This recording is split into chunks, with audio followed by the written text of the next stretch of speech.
Good morning, good morning. Today's day 97. We're still on personal devotion. And today I'm just going to talk a little bit about sacrifice. And that's going to be our action item for today's sacrifice. Um, as we're going through this whole journey, I am very, very sure and I'm willing to bet God has brought some things to your attention as far as stuff that you guys need to work on, stuff that you guys need to be focused on a little bit more, stuff that you guys need to adjust, especially for 2018 coming up.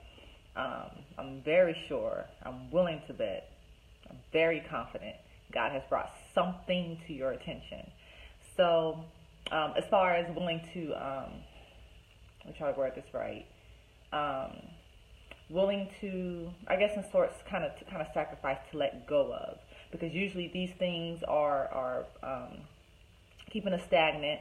These are things that are keeping us from growing in God. Again, God does not want us to be babes forever. God does not want us to always stay weak, stay dependent on other people in a negative way. He doesn't want us to.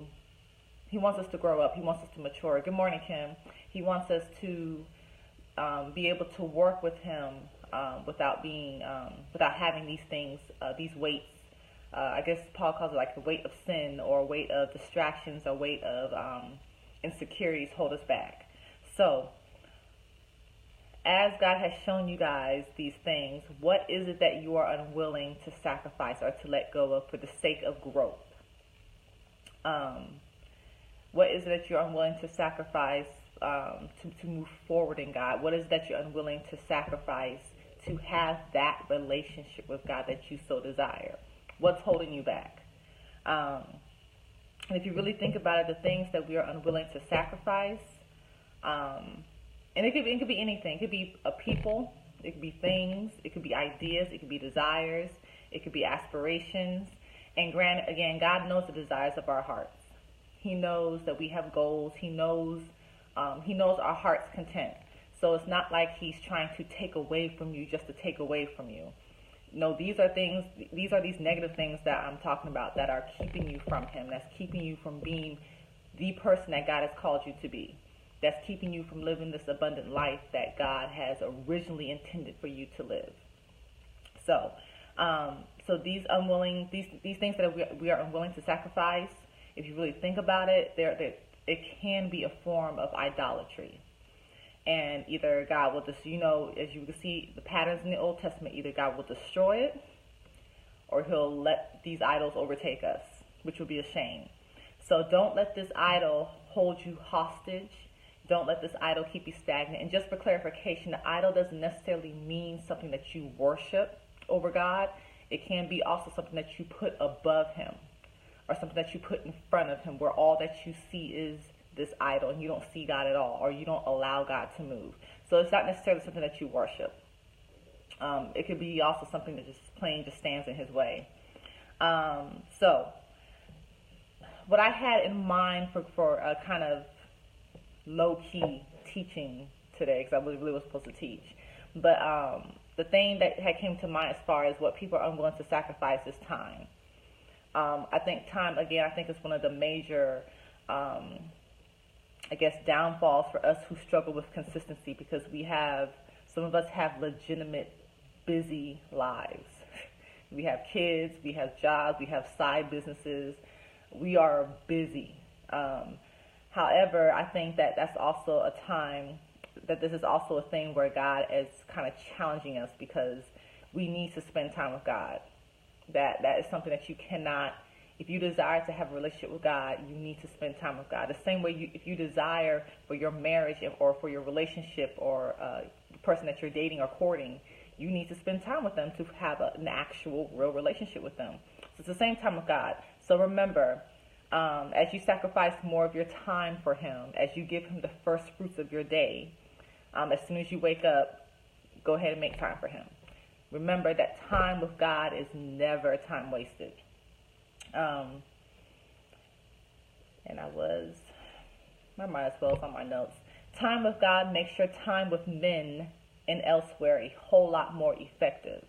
There are certain revelations, guidance, insight, warnings that you can't get outside of a quality devotion life. And that's one of the benefits of having personal devotion with God, or personal devotion, which basically means spending time with God.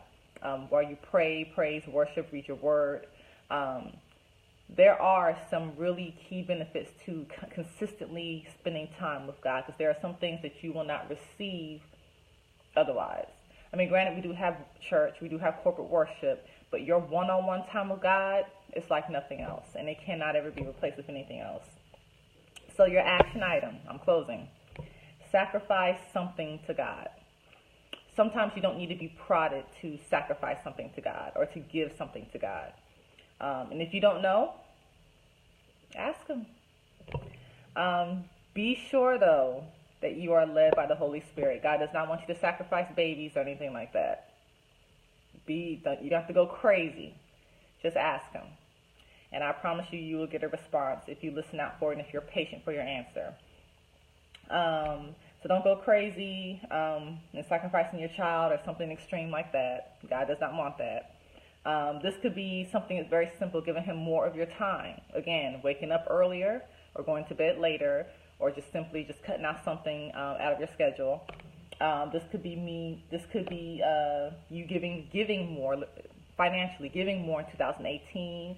This could be it could be anything. Just ask God, and I promise you He will let you know. So that's your action item. Ask God, what is it that He wants from you? What do you need to sacrifice to God? What are you unwilling to sacrifice? And if you do have issues with sacrificing that certain thing, I would encourage you to seek God on it. Seek God on it. And I'm very sure that He will help you with that. That's a promise. Now, and I hate being very vague with stuff like this, but if you just surrender it to God little by little, I promise you, you will see the light at the end of the tunnel. So that is all I have today. Tomorrow is day 98, and that will be, tomorrow's Friday, right? Yes, so tomorrow is going to be the last official personal devotion day of this week, and then it's the last 2 days, and then that is it. So I will see you guys tomorrow at 7 a.m. Enjoy times with your family. If you're at work, I pray blessings on your work day. Love on your coworkers. Be the love of God. Be the light of the world in your workplaces. Show the love of God. I'll see you guys tomorrow.